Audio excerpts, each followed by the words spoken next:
সকাল থেকেই ভীষণ গরম ছিল, সন্ধে হতে না হতেই খুব জোরে একটা বৃষ্টি নামলো। চারিদিকের পরিবেশ খুবই সুন্দর হলো। এই যে আমি জানলার বাইরে থেকে দেখছি ভালোই বৃষ্টি হচ্ছে, কিন্তু বৃষ্টির সময় বাইরে বেরোয়নি, যদি ঠান্ডা লেগে যায়, কারণ অনেকটা সন্ধে হয়ে গেছিলো। তো সেই জন্য ভাবলাম যে ঘরে একা একা বসে আছি, তো ঘরে কিছু একটা রান্না বানিয়ে ফেলি। তো ভাবলাম শর্ট রান্না, তো ম্যাগি ফ্রাইটা করি। তো এই জন্য আমি পেঁয়াজ আর লঙ্কা কুচি নিয়ে নিলাম, এটাকে সুন্দর করে কাটিং করলাম।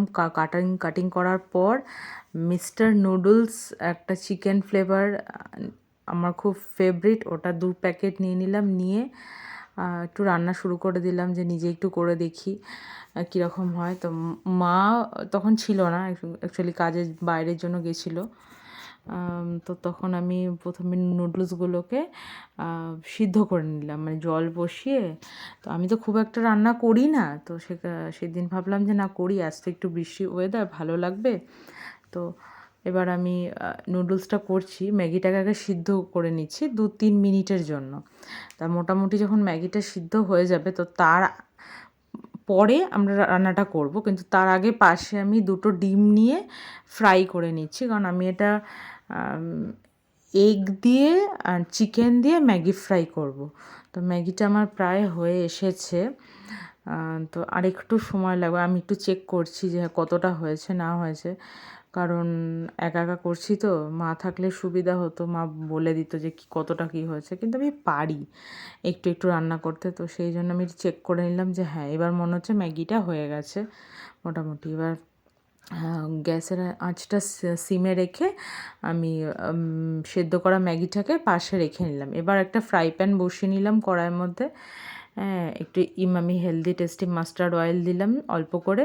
দেওয়ার পর তেলটাকে ফ্রাই প্যানে 4-5টাতে বুলিয়ে নিলাম, যাতে সব দিকটাতে তেল হয়ে যায়। এবার 2টো ডিম নিয়েছি, ডিম নিয়ে ওটাকে ফাটিয়ে ডিম ভাজাটা আগে করে নেব, যাতে ডিমের ভুজিয়াটা আগে হয়ে না গেলে, তাহলে ম্যাগির সাথে হলে এটা তো আগে ফ্রাই হয়ে যাবে, তো রান্নাটা খারাপ হয়ে যাবে। তো সেই জন্য আমি আগে থেকে ডিমটাকে ফ্রাই করে ভুজিয়া বানিয়ে নেব।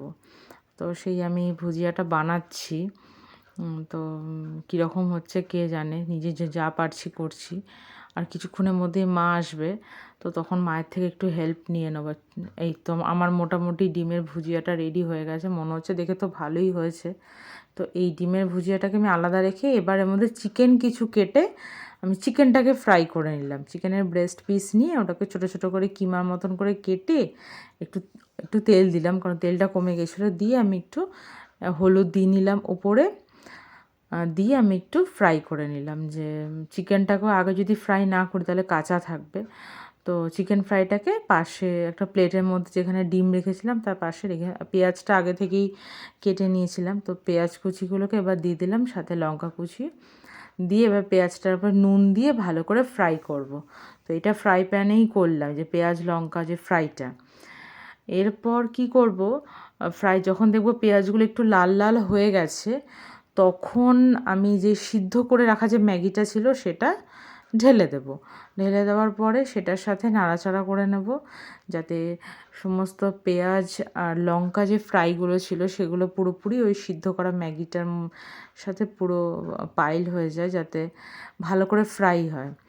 তো আমি কিন্তু ম্যাগি মশলাটা এখনও ইউজ করিনি। এবার আমি এটাকে কড়াতে শিফট করে নিলাম, কারণ ফ্রাই প্যানে 2টো ম্যাগি তার সাথে এগ চিকেন তো আমার বাইরে বেরিয়ে যাবে এবং খাবারটা ওয়েস্ট হবে। তো ওই জন্য কড়ার মধ্যে এটাকে দিয়ে এবার ভালো করে নাড়াচাড়া করে নিচ্ছি, যে কীরকম হয়েছে। এরপর আমি ডিমের এই কুচিগুলো, এরপর যে ম্যাগি যে মশলাটা রেখেছিলাম, যেটা তখন অ্যাড করিনি, যখন ম্যাগিটা সেদ্ধ করছিলাম, সেটা এখন অ্যাড করব ফ্রাইয়ের সময়, কারণ তাহলে আমাদের আলাদা করে আর কোনো মশলা ইউজ করতে হবে না। এই টেকনিকটা আমাকে আমার মাই বলেছে, যে আগে আগে দিলে ওটা স্টিমের সাথে অ্যাড হয়ে যাবে এবং জলের সাথে গুলে যাবে।